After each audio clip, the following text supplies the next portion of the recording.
Hello everyone, मैं विक्रम कुमार आप सभी का अपने यूट्यूब चैनल स्कूलर्स कॉन्सेप्ट के ऊपर स्वागत करता हूं। डायग्राम क्वेश्चन सीरीज के अंदर आज हमारा क्वेश्चन नंबर 47 है और आज का हमारा क्वेश्चन इकोलॉजी यूनिट से लिया गया है जो कि सीएसईआर नेट जेआरएफ 2018 में आया हुआ है। क्वेश्चन को देखते हैं। Given below is a graphical representation of plant life histories based on Grime model, ठीक है, in which stress, disturbance and competition are most important factors. अब यहाँ पे हमारा क्या है, एक हमारा यहाँ पे होता है ग्राइम मॉडल, जिसके अकॉर्डिंग क्या होता है कि हमारे जो डिफरेंट टाइप के प्लांट्स होते हैं उनको हम स्ट्रेस, डिस्टर्बेंस और कंपटीशन के बेस पे इस ग्राफ के अंदर हम शो करेंगे।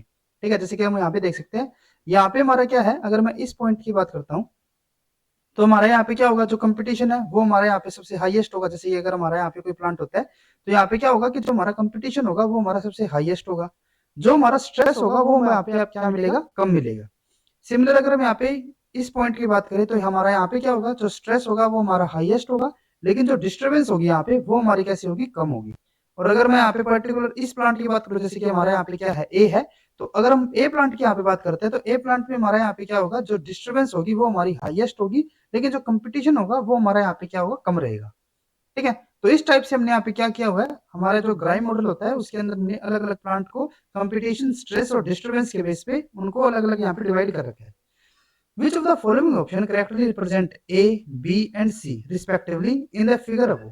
और यहाँ पे हमारे 3 पॉइंट दिए हुए हैं, A, B और C, और हमें यहाँ पे ऑप्शंस के अकॉर्डिंग उन A, B, C को यहाँ पे आइडेंटिफाई करना है कि हमारे यहाँ पे A क्या होगा, B क्या होगा और C क्या होगा।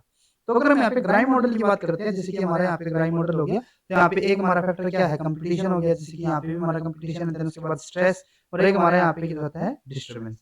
ठीक है, तो अगर हम यहाँ पे इनके अकॉर्डिंग लेके चलते हैं तो यहाँ पे क्या होगा कि जो हमारे रूरल्स प्लांट होते हैं, ठीक है, जैसे कि हमारे जो एनुअल प्लांट होंगे उनके अंदर हमारा क्या रहता है कि हमारा कंपटीशन तो लो होगा, लेकिन उनके अंदर जो डिस्टर्बेंस होती है वो हमारी कैसी होती है, हाई होती है। ठीक है, जैसे कि यहाँ पे ये पॉइंट हो गया, और अगर हम यहाँ पे इसके साथ इसको मैच करके चलते हैं तो ए पॉइंट हमारा यहीं पे है। तो इसका मतलब क्या होगा कि जो हमारे यहाँ पे ए होगा वो हमारे यहाँ पे किसको रिप्रेजेंट करेगा, जो हमारे एनुअल प्लांट्स होंगे।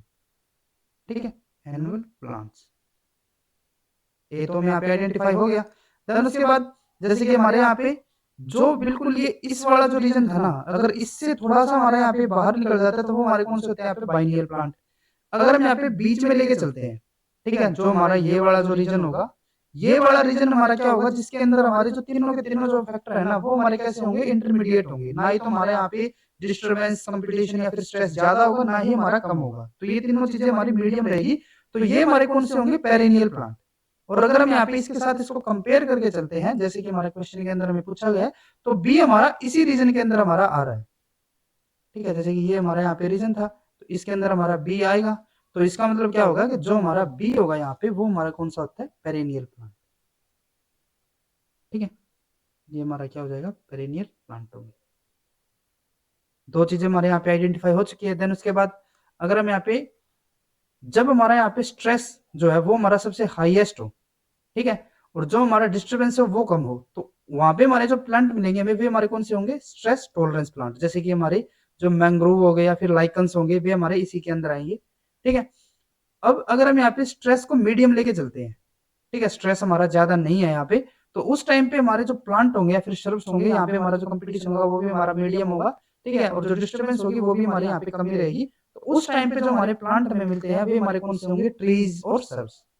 ठीक है, और जब हमारे यहाँ पे कंपटीशन सबसे हाईएस्ट हो तो उस टाइम पे हमारे जो प्लांट हमारे मिलेंगे वे हमारे कौन से होंगे, कंपटीटर होंगे।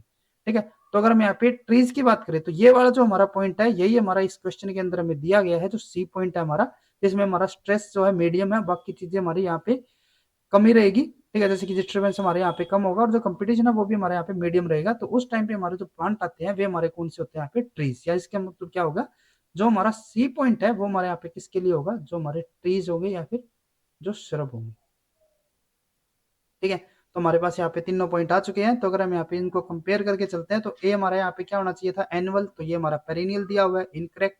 देन उसके बाद एनुअल करेक्ट हो सकता है, उसके बाद पेरेनियल करेक्ट है, देन उसके बाद हमारे ट्री एंड श्रब, तो ये हमारा यहाँ पे बिल्कुल करेक्ट ऑप्शन रहेगा। लास्ट में मैं यहाँ पे फिर से ए के लिए एनुअल ठीक है, बी हमारा यहाँ पे ट्री एंड श्रब्स दिए हुए हैं तो ये हमारा यहाँ पे इनकरेक्ट, देन उसके बाद हमारा यहाँ पे ये भी इनकरेक्ट। तो इसीलिए हमारा यहाँ पे जो सेकंड ऑप्शन होता है वो हमारा यहाँ पे बिल्कुल करेक्ट रहेगा। अगर आपको ये वीडियो हमारी यूजफुल लगी तो please like and share this video. और CSIR से रिलेटेड इसी तरीके के डायग्राम रिलेटेड क्वेश्चंस करने के लिए please subscribe to our YouTube channel scholars concepts. Thank you.